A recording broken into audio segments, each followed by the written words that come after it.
How's it going, everyone? Welcome and thank you for stopping into the channel. Today I have an exciting overview to do for you guys. We are going to be talking about the EDC Nymble X here, and I got this before I started the channel and I didn't get to do an unboxing on it. The only time this has really been in a video is either when I'm showing what I carried that day or when it's been in a EDC collection video. And since this is the weekend that the Nymble X version 2s are coming out, I found it fitting to go ahead and do a overview of this guy.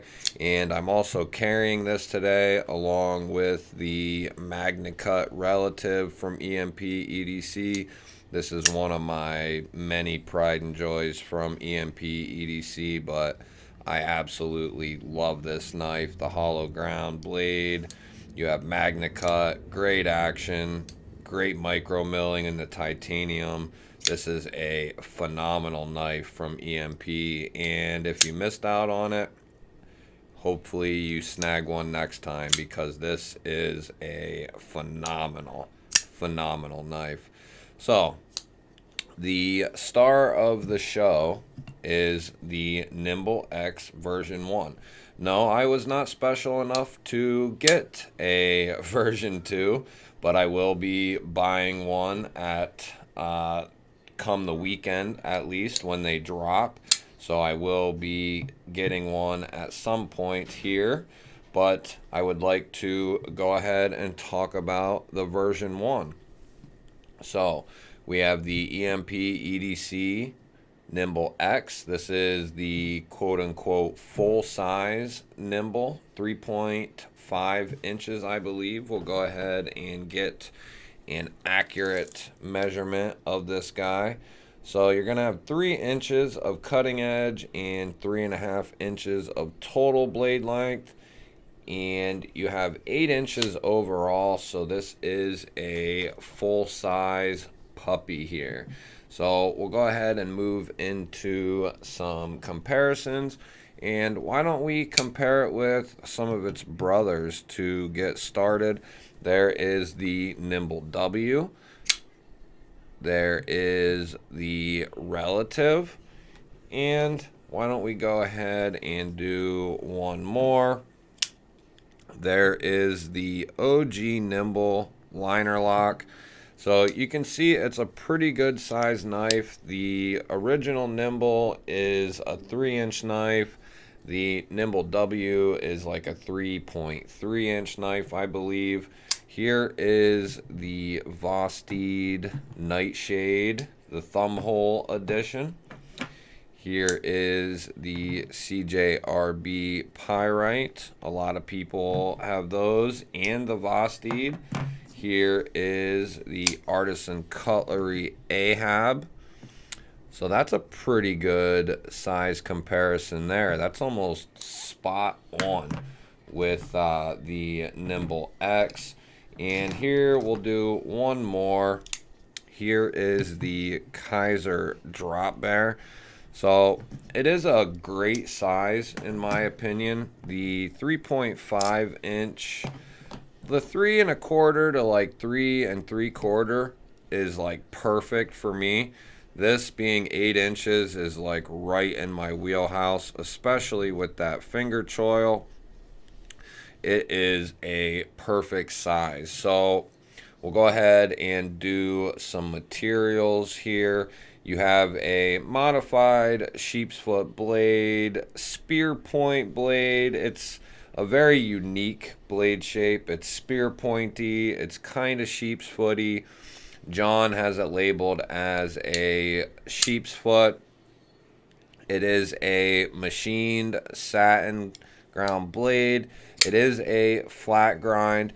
You have a fuller with a hole. The fuller has been bead blasted, I believe, which I hope he is doing away with the bead blasting of the fullers at this point. You have a pill-shaped hole for the deployment method there on the blade. And then you have the awesome rear flipper tab and the front flipper tab. They both work very, very well. The front flipper for over the top is not the easiest, but anything in the front of it is going to be very, very easy. The jimping is well done there, in my opinion. The action, if you've ever had a Nymble or held a Nymble, the action on these is just phenomenal. Some of the absolute best that you can get in a folding, locking pocket knife. That's why, one of the reasons why they are so popular. Not only do they look amazing, they have great action, and as far as I'm concerned, they have great cutting performance as well, especially the last one here, the Relative, with that hollow grind from Bestech. Very, very well done, in my opinion. So we have multiple opening methods with the rear flipper, front flipper, fuller, the hole. So you have tons and tons of options here. You have these brass or gold anodized hardware here with the pivot, the pocket clip, the screws, the back spacer. There you can see this one is number 25 out of 100. He only has done one run of these, I believe. So the second run here will be with the version 2s. Why don't we go ahead and do a profile thickness here, just a roundabout anyway. So you're coming in at like 4.85, so that's right where you want to be. Let's do a blade stock thickness here. Coming in right around 135 thousandths. And behind the edge here, we'll just pick a spot. And it's coming down, I bet that's around 15 thousandths. So that's pretty good. And this knife has done very well. This is probably my most used EMP EDC knife at this point. I want to say this one, yeah, I would say my Nymble X is probably my most used EMP EDC knife as far as the most cutting that the knife has gone through. And speaking of cutting, why don't we go ahead and see how well that edge is holding up from QSP. I would say it's holding up very well. Now, I haven't done anything stupid with this knife, so the edge is going to, I've cut a lot of rope and strap and cardboard and twine and things of that nature with this knife. And right there, that tells you how well that M390 is holding up. And it just does a phenomenal job at cutting, especially with that lower tip, allowing you to do a lot of easy drag cuts, draw cuts, getting in behind things like strapping or twine or rope will be very easy with that low tip. You do have a little bit of belly there, a nice little bit of straight edge, and from everything I've come across, you stay in your cut pretty well, in my opinion. We'll go ahead and do a hardware check on this guy. The pivot's going to be T8, I believe it is. Yes, T8 on the pivot. And then I think T8 for the pocket clip screws and the body screws. Yep, so T8's all the way around. For the Nymble X, we'll go ahead and get a weight on this guy here quick. And I want to say it's coming in at 3.7 or so, something to that effect. or yeah, 4.3. I don't know what I'm talking about. I might be thinking of the OG Nymble, maybe. Yeah, that's what I was thinking of. The OG Nymble comes in around 3.7, 3.8.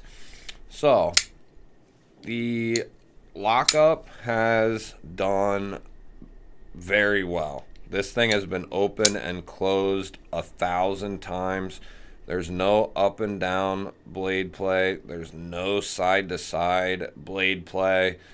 You have very good lockup still, holding at probably like 50%, maybe a touch more, like 55%. You do not have any lefty capability here. It is a right carry, right side carry only for the righties. Now, lefties are used to that, I'm sure.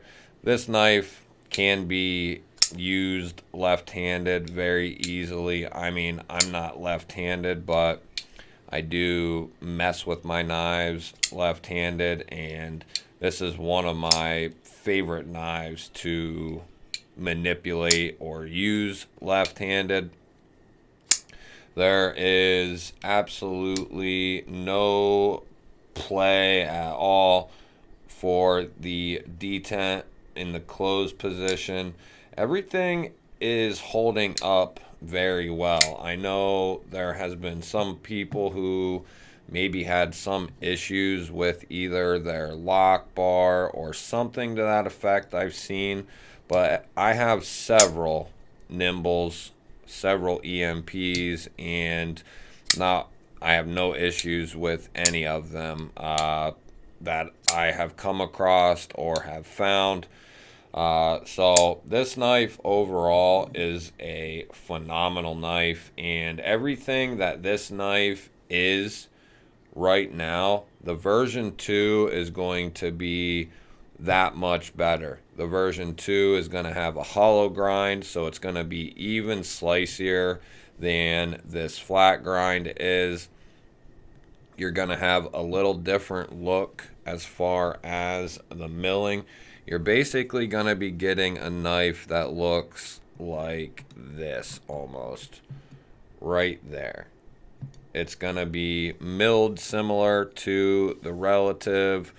The one I'm shooting for has a satin blade, so it's going to be like this in a sense, similar to this, but it's going to be a very, very good looking knife. The choil area is going to be slightly different. You're going to have less of a spread here, so you're going to have a slightly different look to the knife than this one here. The hardware is going to be all T8, I'm assuming. It's going to be upgraded, and it's going to just be an all-around upgraded, better knife than the version 1 is. Now, does that take away from the version 1 being a great knife? Not in any way, in my opinion. This is going to be able to take, as far as the blade being a flat grind as it is, this is going to be a stronger edge than the hollow grind. The hollow grind, yes, will be slicier, but the flat is going to be a little tougher. So, in my opinion, you can kind of take it or leave it. Now, aesthetically, the version 2, from what I've seen in pictures, is aesthetically going to look better. But this knife in its form right now is, I think, just a beautiful looking knife. The frag has worn in very well. It's taking on a patina of its own. The pocket clip has seen better days, but still looks great. You can see the wear marks on it, the scratches. It's very cool to see what these look like after they've been used and carried You can see the little scratches on the handle and stuff. Maybe not so well through the video, but it's taking on a nice patina of its own. The edge is holding up well, as I said. And this has just been a phenomenal knife. And I am excited to get the version 2. There's not much more to say about this guy. The aesthetics is great. The ergonomics is great, especially with that finger choil, that full finger choil. The action is phenomenal. All the opening methods work great. Lockup is solid as a rock. Cutting performance. I've had this knife for, I don't know, it's probably been close to a year, I would say, or it's getting there. And it's held up great, guys. So any indication of the version 2 being similar to this knife, it's going to be a great knife. It's going to hold up well. And when I get that knife, I will be doing an unboxing, overview, review, all that stuff, disassembly. So that will do it for this one, guys. If you're still here, thank you. I love you. If you're still here and you're not subscribed, hit that subscribe button down below. I'd love to have you here. Give the video a thumbs up and leave me a comment down below. Are you going to snag a Nymble X V2? If so, which variant are you going to get? Let me know. I love hearing from you guys. Otherwise, I will catch you on the next one.